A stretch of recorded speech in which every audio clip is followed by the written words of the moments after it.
सुंदर नगर को साज सज्जित कर दिया गया है और किसी बालक के जन्म होने का गंध आ रहा है। प्रेम से बोलो श्री राम। देखिए, जब प्रसूता होती है तो घर को बहुत साफ सुथरा रखा जाता है। जो बुरी शक्तियां हैं, जो बाल घातनी है, उनको गंध पहुंच जाता है बच्चे के जन्म का। इसलिए हमारे यहाँ परंपरा क्या है कि जब माता घर आती है तो छठे दिन दीपक जलाते हैं, पीली सरसों का छिड़काव होता है।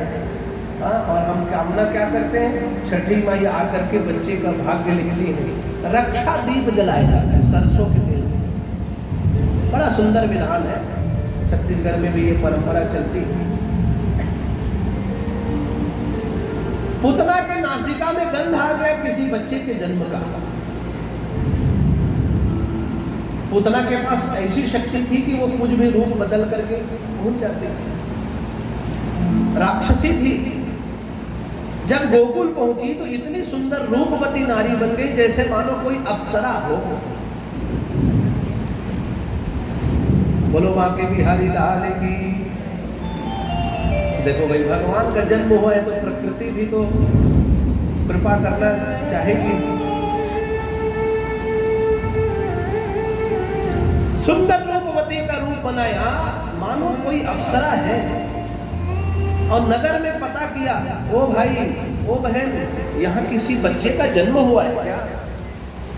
तो पूरे नगर में उत्साह था, मंगल का कार्य चल रहा था। कहा कि अरे वाह, नंद जी के यहाँ लाला भयो है, यशोदा जी को लाला हुआ है। अरे उनका घर कहाँ है? बोले ये तोरण बंधन बार जहां तक जा रहा है और जो सबसे बड़ा घर देखेगा वही यशोदा का घर है। और इतना सुंदर रूपवती दिख रही है, नौलख का हार पहने, सुंदर साड़ी पहने, दिव्य स्त्री। लोग देख करके आश्चर्यचकित कर रहे, ये देवी कहाँ की है? कई गोपियां मन ही मन विचार करने लगी, हो सकता है कि लाला की कोई मौसी होगी। घर के भीतर पहुंच गई, कोई है? यशोदा मैया सामने खड़ी है। यशोदा भी देख करके आश्चर्यचकित हो गई कि अरे, इसे तो मैंने पहले कभी देखा नहीं। ये स्त्री कौन है? मन में सोचती, हो सकता है मेरी कोई रिश्ते में ननद होगी। बच्चे के जन्म समाचार सुनकर के आई है देखने के लिए। परिचय नहीं पूछा, आप कौन हैं? आइए आइए, भीतर बुला लिया। प्रेम से बोलो श्री राम। कभी आपके घर कोई बड़ा सुंदर कार्यक्रम हो और कोई रूपवती स्त्री सुंदर पहने होने और बड़ी कार से उतर करके आज आप पहले उसका परिचय पूछोगे, कहता है कौन अच्छा? बोला देखते ही कहा लगी, अरे भैया पहले बैठाना चाहता, इनको पहले बैठाओ, उसके बाद समाचार लेंगे। ये व्यवहार है। दरवाजे में कोई नहीं पूछता कि कौन हो भाई, आप कहाँ से आए हो। और वो भी इतनी बड़ी रूप यौवन संपन्ना।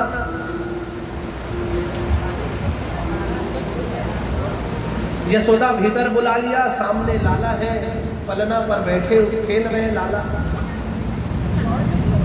यशोदा को लगा कि मुझे व्यवहार में इनके लिए जल आदि लाना चाहिए, पानी लेकर के आना चाहिए।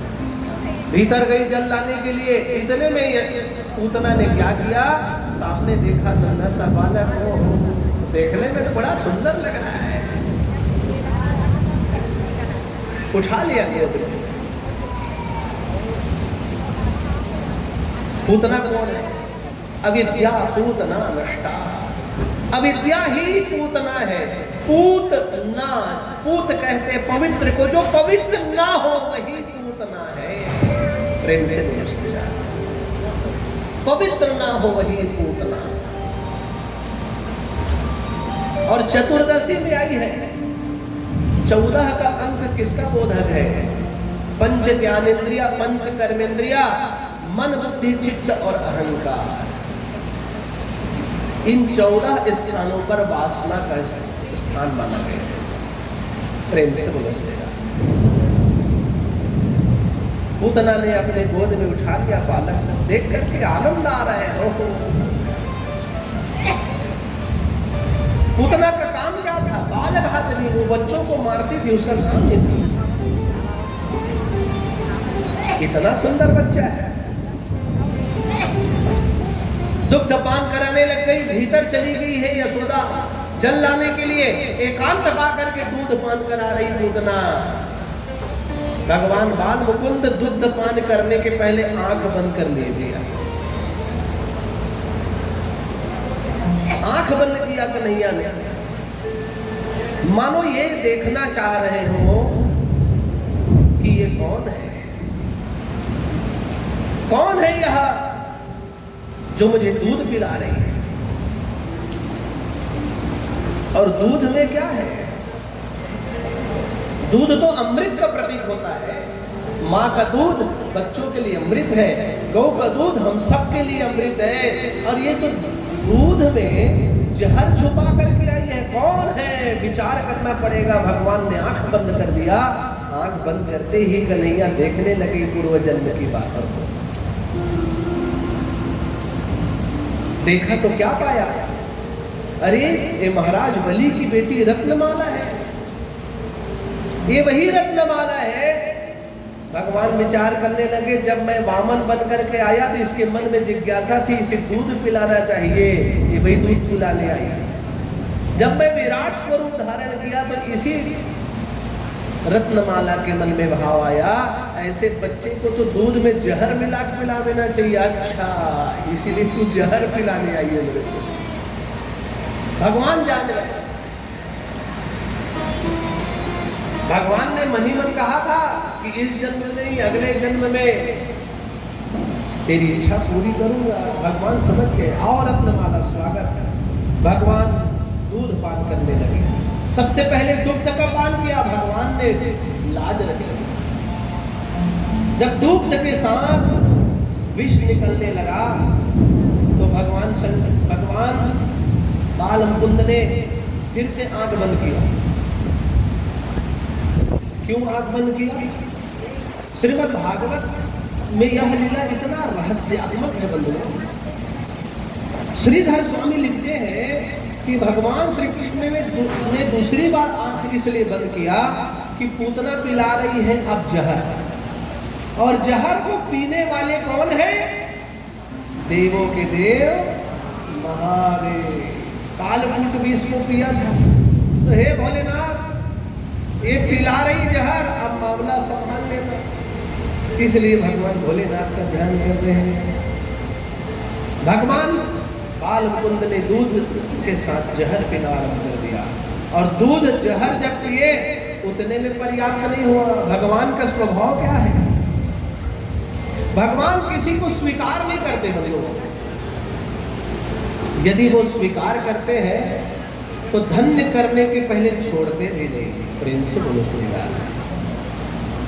कहा कि तेरी बात तो मैं पूरा कर रहा हूं, दूध भी पी रहा हूं, जहर भी पी रहा हूं, किंतु तुझे धन्य भी करूंगा।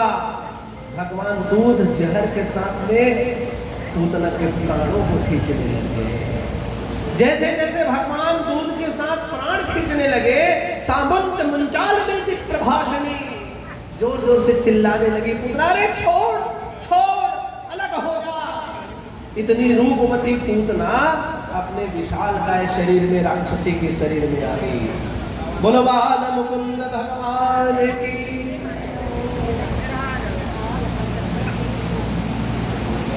राक्षसी के शरीर में आ गई और आकाशगामी थी पूतना, आकाश में उड़ने लगी। छोड़ मुझे अलग कर। कहां छोड़ने वाले कन्हैया? और धीरे धीरे भगवान मधुसूदन ने पूतना के प्राणों को खींच लिया। बंधु, पूतना का प्राण शरीर से निकलते ही विशाल का शरीर निस्तेज होकर के प्राणहीन होकर के धड़ाम से भूमि पर गिरा और गिरते गिरते मानो असंख्य पेड़ों को नष्ट कर दिया। बोलो बाल मुकुंद भगवान की। कितना सुंदर शरीर बना करके कितना गई थी, और अब विशाल का राक्षसी बन गई। जब मरी तो अनेक पेड़ों को रौंद दिया, पेड़ गिर गए। गांव में हल्ला हो गया, अरे कोई बहुत बड़ा पहाड़ गिर पड़ा है। जाकर के देखा तो एक राक्षसी थी। अब उसके ऊपर में कन्हैया बाल मुकुंद खेल रहे हैं। सीढ़ियां लगा करके गोकुल वाले चढ़ के कन्हैया को उठाए थे, बोलो बाल मुकुंद भगवान। सीढ़ियां लगा करके चढ़े पड़ी दो मन, छाती में बैठे कन्हैया। ब्रजवासी देखने लगे, अरे भैया ये कौन राक्षसी आ गई जी। यशोदा और गोपियां आई दौड़े दौड़े रोते रोते, भगवान नारायण आपकी बड़ी कृपा कि मेरा नन्हा सा बालक बच गया। भगवान को धन्यवाद दिया। कन्हैया मुस्कुराने लगे, कन्हैया को ले जाया गया। ब्रजवासियों ने देखा कि अरे इतना विशाल का शरीर, मर गई है, अब इसका अंतिम संस्कार करना चाहिए। तो अंतिम संस्कार करेंगे तो क्या करेंगे, लकड़ियों की आवश्यकता। देखा कि ये तो बहुत सारे पेड़ों को ही रौंद डाली है, उन्हीं पेड़ों को जला दिया जाए जो पेड़ टूट करके गिर गए हैं। लाद दिया और जला दिया। अहो बकीयम स्तन काल कूटम जिघांस पयायाप्य यदाप्य साध्वी लेभे गतिं धातृचितां ततोऽन्यं कं वा दयालुं शरणं व्रजेम। श्रीधर स्वामी लिखते हैं, भैया राक्षसी पूतना को जो जहर देने आई थी, नन्हे से बाल मुकुंद को मारने आई थी, परमात्मा श्री कृष्ण ने उसका दूध पिया, जहर पिया और प्राण भी पिया। और कौन सी गति प्रदान की, जो गति अपनी माता यशोदा को प्रदान करना है, उस राक्षसी पूतना को कन्हैया ने प्रदान किया। ऐसे हैं हमारे प्यारे बाल मुकुंद। बोलो बाल मुकुंद भगवान की।